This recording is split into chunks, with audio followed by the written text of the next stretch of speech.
الحمد لله رب العالمين والصلاة والسلام على رسوله الكريم أما بعد فأعوذ بالله من الشيطان الرجيم بسم الله الرحمن الرحيم رب اشرح لي صدري ويسر لي أمري واحلل عقدة من لسانی یفقہ قولی۔ السلام علیکم ورحمۃ اللہ وبرکاتہ۔ معزز سامعین، آج جمعہ کے حوالے سے الحمدللہ اللہ رب العزت کی توفیق سے سورۃ الکہف کو دیکھیں گے۔ ہم جب سے اللہ رب العزت نے ہمیں توفیق دی، ہمیں سمجھ ملی اس بات کی، ہم لوگ پڑھتے آ رہے ہیں، لیکن وہ جو فضیلت، وہ جو اہمیت اور جو رحمتیں اور برکتیں اس سورت سے اترتی ہیں، اور جو اللہ کے وہ نیک اور برگزیدہ بندے جن پہ اللہ اپنی رحمت وہ اتارتا ہے، وہ کبھی محسوس کیوں نہیں کی ہم لوگوں نے؟ اس کی وجہ کیا ہے؟ یہ کیا صرف ہم حلق تک رٹا لگاتے رہے ہر جمعے کی صورت کو؟ تو میری تمام وہ سامعین جو ترجمے پہ اتنی زیادہ نہیں رکھتے مہارت، یا وہ سمجھ نہیں پاتے، اکثر شکایات بھی آتی ہیں کہ ترجمہ نہیں کر سکتے۔ ترجمہ رٹا لگانے والی چیز نہیں ہے، اس سے ہم نے سمجھنا ہے قرآن کو۔ آپ سمجھیے اور عمل کیجئے، آپ رٹا مت لگائیے گا۔ تو کتنے ہی قاری اب تک اور کتنے ہی طالب علم اب تک رٹا لگاتے رہے، لیکن ان کی زندگی سے وہ تمام چیزیں جن کو اللہ رب العزت نے ناپسند کیے وہ ختم کیوں نہیں ہوئی؟ آج انشاءاللہ ہم سورت کو بڑا خوبصورت سا دیکھیں گے، بڑے مختصر انداز میں، اور انشاءاللہ کوشش کریں گے کہ اس کے علاوہ بھی باقی ہماری پھر رات کی پڑھنے والی جو صورتیں آ جائیں گی، انشاءاللہ ہم ان کو بھی اسی انداز میں کریں گے۔ بسم اللہ الرحمن الرحیم۔ سورۃ الکہف کے بارے میں پہلے ہم اس کا تھوڑا سا تعارف دیکھیں گے۔ اس میں ابتدائی آیات میں کیا ہے؟ ابتدائی آیات میں الحمدللہ ایک آیت سے لے کے آیت نمبر 8 تک تمہید آ جائے گی، اس میں تمہید ہے۔ اس کے بعد پھر قصے شروع ہو رہے ہیں، اس میں 4 قصے ہیں سورت میں، اور 4 قصے کے بعد پھر اختتامیہ ہے۔ پہلا قصہ اصحاب کہف کا ہے، آیت نمبر 9 سے لے کے آیت نمبر 31 تک اصحاب کہف کے ایمان کی آزمائش کا قصہ ہے۔ دوسرا قصہ 2 ذمہ داروں کا قصہ آ جائے گا، آیت نمبر 32 سے 59 تک دولت کی کمی بیشی کی آزمائش ہے۔ اس کے بعد پھر چوتھا جو پیراگراف ہے وہ آ جائے گا آیت نمبر 60 سے 82 تک، قصہ موسیٰ و خضر علیہ السلام۔ اس کے بعد آخری قصہ ذوالقرنین ہے، یہ آیت نمبر 83 سے 102 تک ہے، اور آیت نمبر 103 سے 110 تک اختتامیہ ہے۔ یہ اتنی سی صورت ہے۔ آج ہم اس کو اچھے سے سمجھیں گے، بڑے مختصر اور آسان انداز میں کوشش کروں گی اللہ کی توفیق سے آپ لوگوں کو سمجھانے کی۔ سب سے پہلے ہمیں یہ دیکھنا ہوگا، آپ سورت کا زمانہ نزول ضرور دیکھا کریں، آپ کو آدھی سمجھ تو وہاں سے آ جائے گی۔ یہ دیکھیں، یہ سورت زمر کے نزول سے یہ سورت کچھ پہلے نازل ہوئی ہے، اور ہجرت حبشہ سے پہلے 5 نبی کے اوائل میں نازل ہوئی۔ اس وقت کے حالات و واقعات کیا تھے؟ جب مسلمان ظلم و ستم کا شکار تھے، حبش کے عیسائیوں میں اسلام کی دعوت اور تبلیغ کے لیے مسلمانوں کی تربیت کی گئی ہے اس صورت میں، اور نوجوان صحابہ رضی اللہ عنہم کو اصحاب کہف کی طرح توحید کی آزمائش میں کامیابی حاصل کرنے اور قریش کے ظالم سرداروں اور مشرک والدین کے دباؤ میں نہ آنے کی تعلیم دی گئی۔ اور اس کے بعد آگے دیکھیے گا کہ اس صورت کی اہمیت اور فضیلت کیا ہے۔ ہم ایسی صورت یہ پڑھ رہے ہیں، ایسے اللہ رب العزت نے کہا کہ 8 دن وہ شخص نور میں ہے۔ آپ دیکھیے تو صحیح ذرا کہ ہم کیا پڑھتے ہیں، ہمارے پاس کون کون سے خزانے ہیں، اور ہمیں کچھ علم نہیں ان کے بارے میں۔ اس صورت کی فضیلت میں رسول اللہ صلی اللہ علیہ وسلم کی کئی احادیث ہمارے پاس موجود ہیں الحمدللہ۔ صحیح مسلم کی حدیث ہے، ابی درداء رضی اللہ عنہ فرماتے ہیں، من حفظ 10 آیات من اول سورۃ الکہف عصم من الدجال، جو شخص سورۃ الکہف کی ابتدائی 10 آیات یاد کر لے، محفوظ رکھے گا، اللہ رب العزت اس کو فتنہ دجال سے، یہ روح زمین کا سب سے بڑا فتنہ ہوگا۔ اگر 10 آیات سمجھ لینا، سمجھ کے پڑھ لینا، ان پہ عمل کر لینا، فتنہ دجال سے بچا سکتے ہیں، تو یہ دنیا کے فتنے جن سے ہم ڈر رہے ہیں یہ تو بہت چھوٹے سے ہیں، یہ تو بہت چھوٹے چھوٹے فتنے ہیں اس کے سامنے۔ صحیح مسلم کی حدیث ہے، ابی درداء رضی اللہ عنہ فرماتے ہیں، من حفظ 10 آیات من الاول سورۃ الکہف عصم من الدجال۔ اللہ کے نبی صلی اللہ علیہ وسلم نے کیا فرمایا؟ جو شخص سورۃ الکہف کی ابتدائی 10 آیات پڑھ لے، محفوظ رکھیں گی یہ 10 آیات اسے فتنہ دجال سے۔ اس کے بعد پھر دوسری ترمذی کی حدیث ہے، اللہ کے نبی صلی اللہ علیہ وسلم نے فرمایا، صحیح حدیث ہے، جو شخص سورۃ الکہف کی پہلی 3 آیات پڑھے گا وہ دجال کی فتنہ سے محفوظ ہو جائے گا۔ پھر ابو داؤد کی حدیث ہے، تم میں سے جو شخص دجال کو پائے اسے چاہیے کہ وہ سورۃ الکہف کی ابتدائی آیات پڑھے، اس لیے کہ یہ دجال کے فتنے سے پناہ دینے والی سورت ہے۔ اب یہ کتنے بڑے بڑے فتنے ہیں دنیا کے، لیکن دجال کی فتنہ کے سامنے یہ فتنے کچھ نہیں ہیں۔ اگر اس صورت کو سمجھ لینا، اس پہ عمل کرنا، اور عمل کے بعد ایمان کو اتنا مضبوط کر لینا کہ کسی بھی قسم کی آزمائش آ جائے، مال کی آ جائے، ایمان کی آزمائش آ جائے، علم و عقل کی آزمائش آ جائے، انسان اس پہ پورا اترے، صبر کے ساتھ، استقامت اور یقین کے ساتھ ڈٹا رہے، تو پھر دجال کے فتنے سے لڑ جانے کے لیے یہ صورت کافی، الحمدللہ۔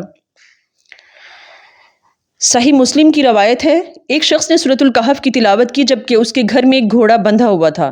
گھوڑا بدکنے لگا، اس نے سر اٹھا کر دیکھا کہ آسمان پر ایک دھند یا ایک بادل چھایا ہوا ہے۔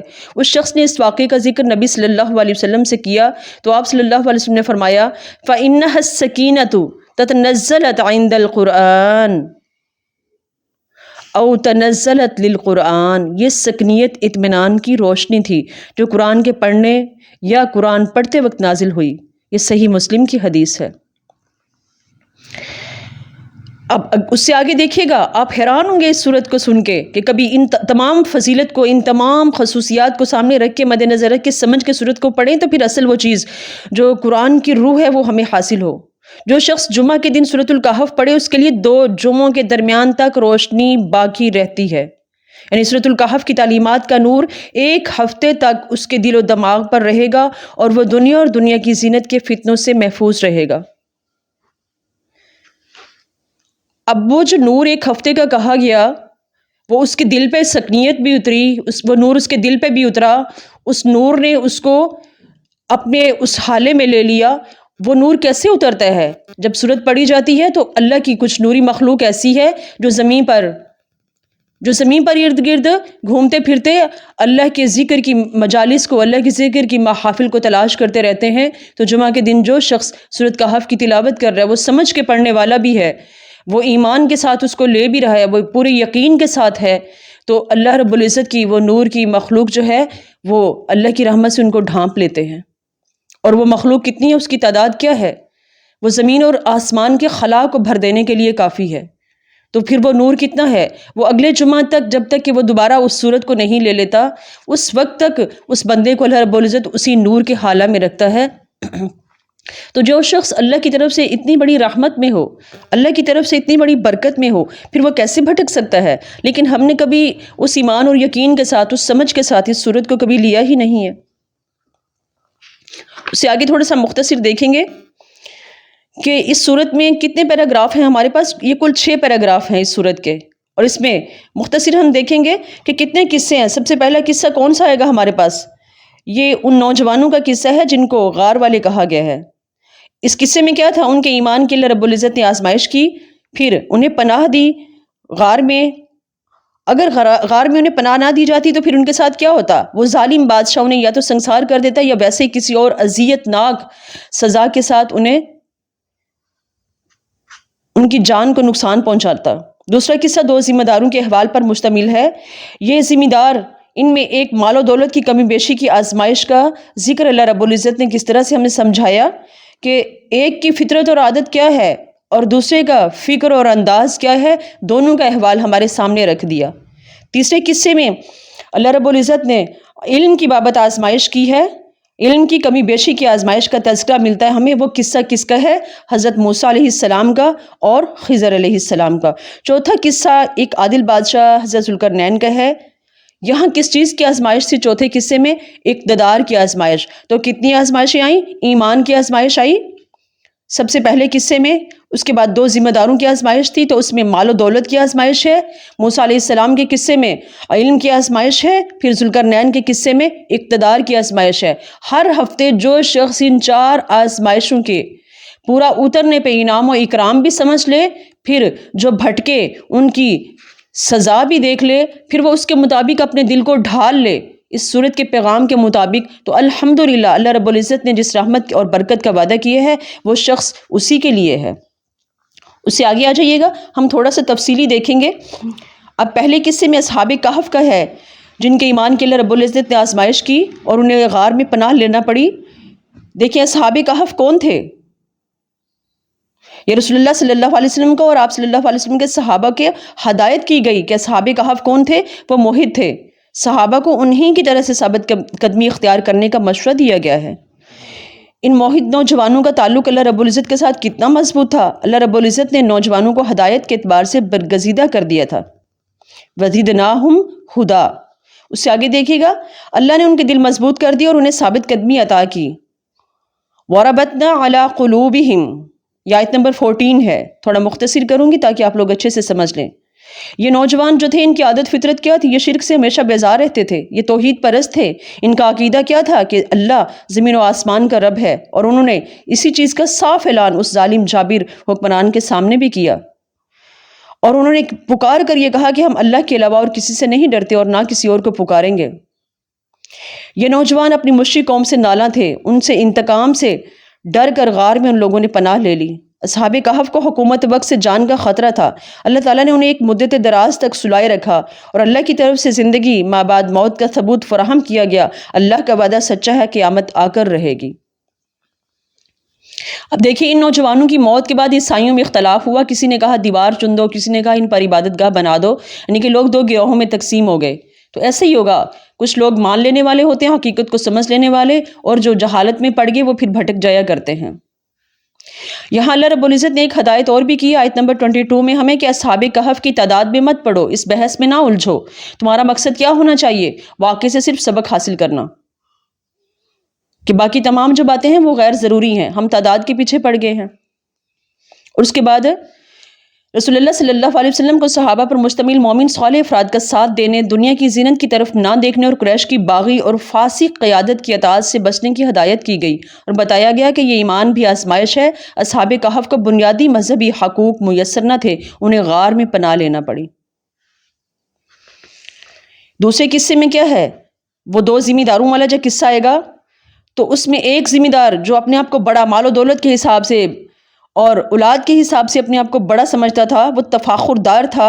اس کو کس چیز کی بیماری تھی؟ اس کو فخر و غرور کی بیماری میں مبتلا تھا، اور اسی بیماری پر وہ ہمیشہ شان جتاتا تھا کہ میرے پاس تم سے زیادہ مال ہے، میرے پاس باغات تم سے زیادہ ہیں، میرے بندے تم سے زیادہ ہیں۔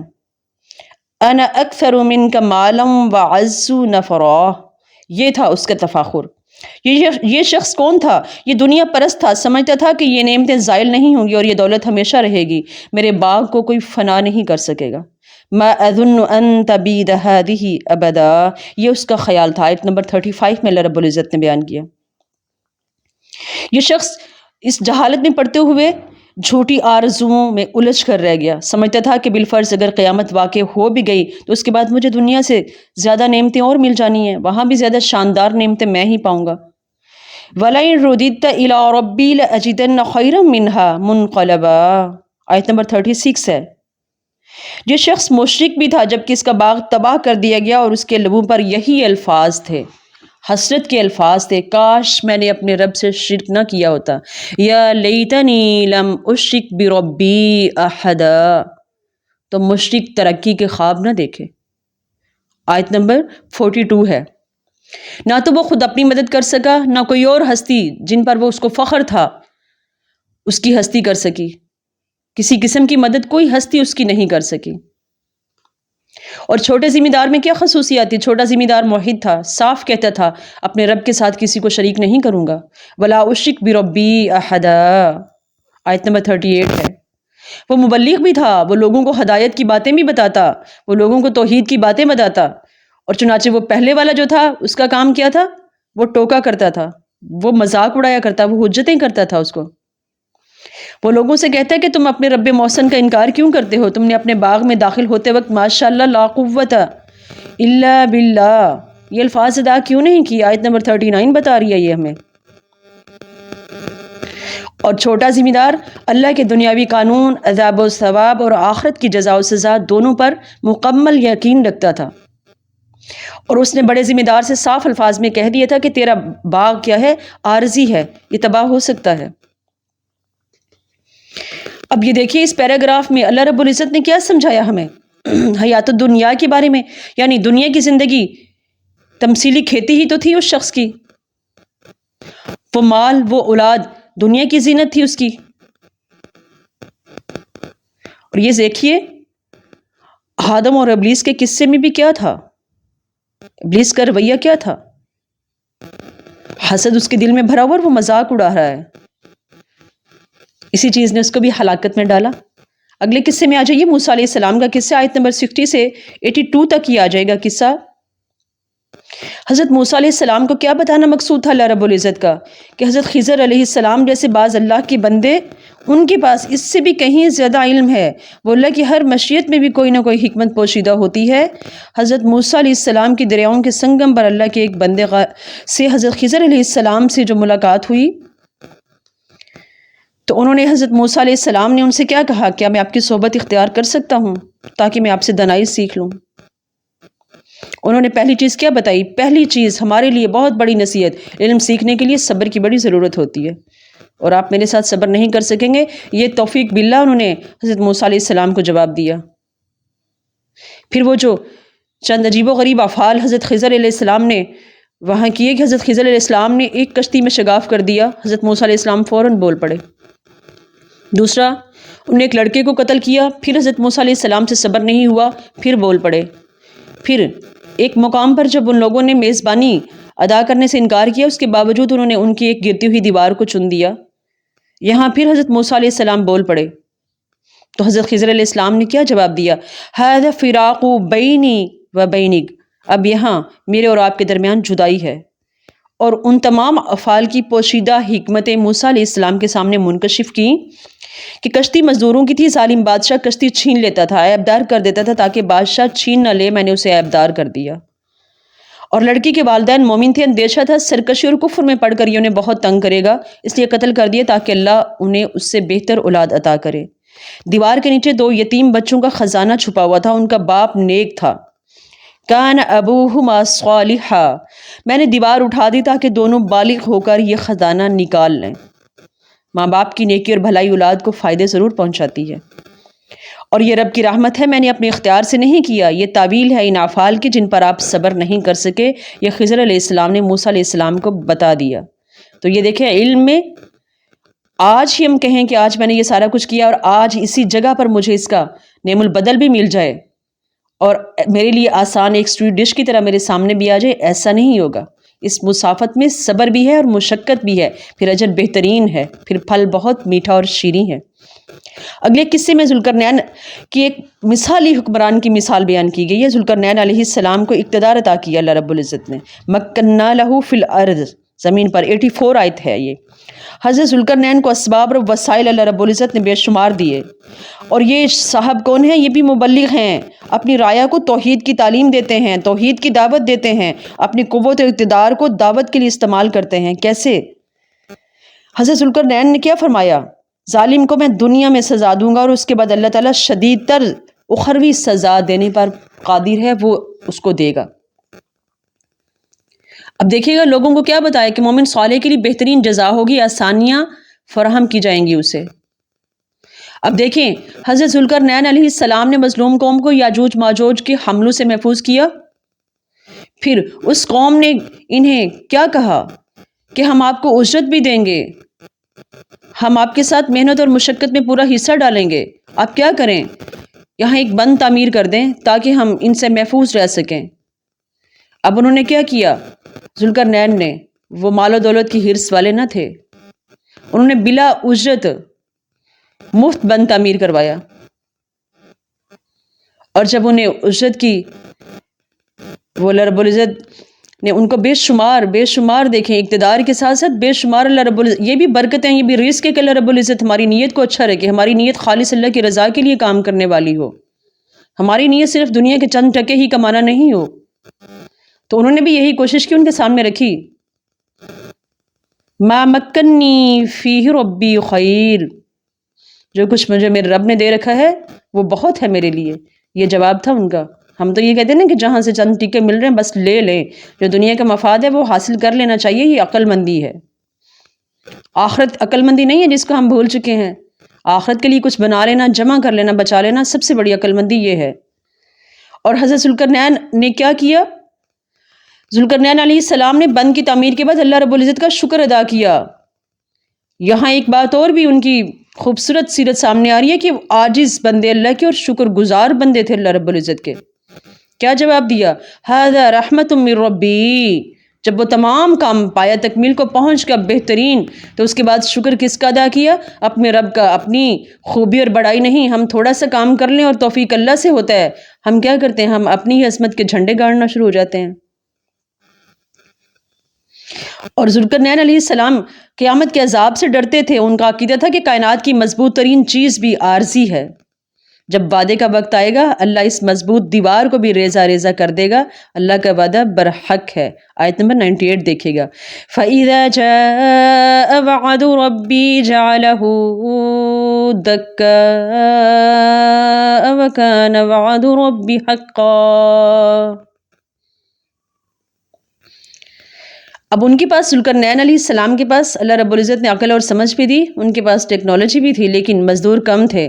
انہوں نے مقامی لوگوں سے مدد لی، اس دیوار کو مضبوط بند کے طور پر ایسے بہترین تعمیر کیا۔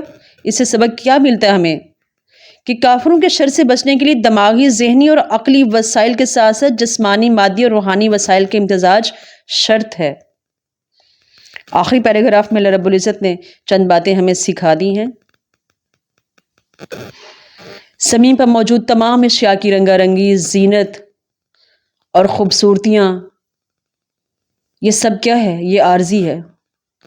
حسن عمل کا امتحان بھی ہوگا، علم کی آزمائش بھی ہوگی، ایمان کی آزمائش بھی ہوگی، توحید پر استقامت کی آزمائش بھی ہوگی، چاہے وہ علم، دولت، عزت اور افراد کی کثرت کی آزمائش پر ہی کیوں نہ ہو، چاہے اموال و اولاد کی آزمائش ہو، یا پھر اقتدار کی آزمائش ہو، یا علم کی آزمائش ہو، یا عمل کی آزمائش ہو۔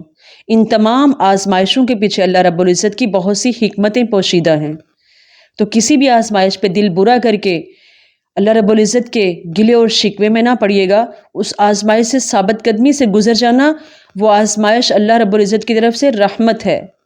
تو دیکھیں اصحاب کہف پہ کتنی بڑی آزمائش اتری، اور ان کا قصہ، ان کے کردار قرآن کے اندر محفوظ ہے۔ ایمان والوں کے لیے اللہ رب العزت نے کتنا خوبصورت سبق رکھا ان میں، تو پھر وہ ایسے رحمت بن جایا کرتی ہیں بہت بڑی بڑی آزمائشیں بھی۔ انسان کو دنیا پرستی اور مادہ پرستی سے بچ کر قرآن کی دعوت توحید اور آخرت کو قبول کر کے حسن عمل کے لیے سرگرم ہو جانا چاہیے۔ سورت یہی پیغام دے رہی ہے ہمیں۔ اللہ رب العزت سے دعا ہے کہ اللہ رب العزت مجھے اور آپ کو قرآن سمجھنے کی، سیکھنے کی، عمل کرنے کی، پھر آگے دوسروں تک پہنچانے کی توفیق عطا فرمائے۔ سبحانک اللہم وبحمدک اشہد ان لا الہ الا انت استغفرک واتوب الیک رب اغفر وتب علی انک انت التواب الرحیم۔ السلام علیکم ورحمۃ اللہ وبرکاتہ۔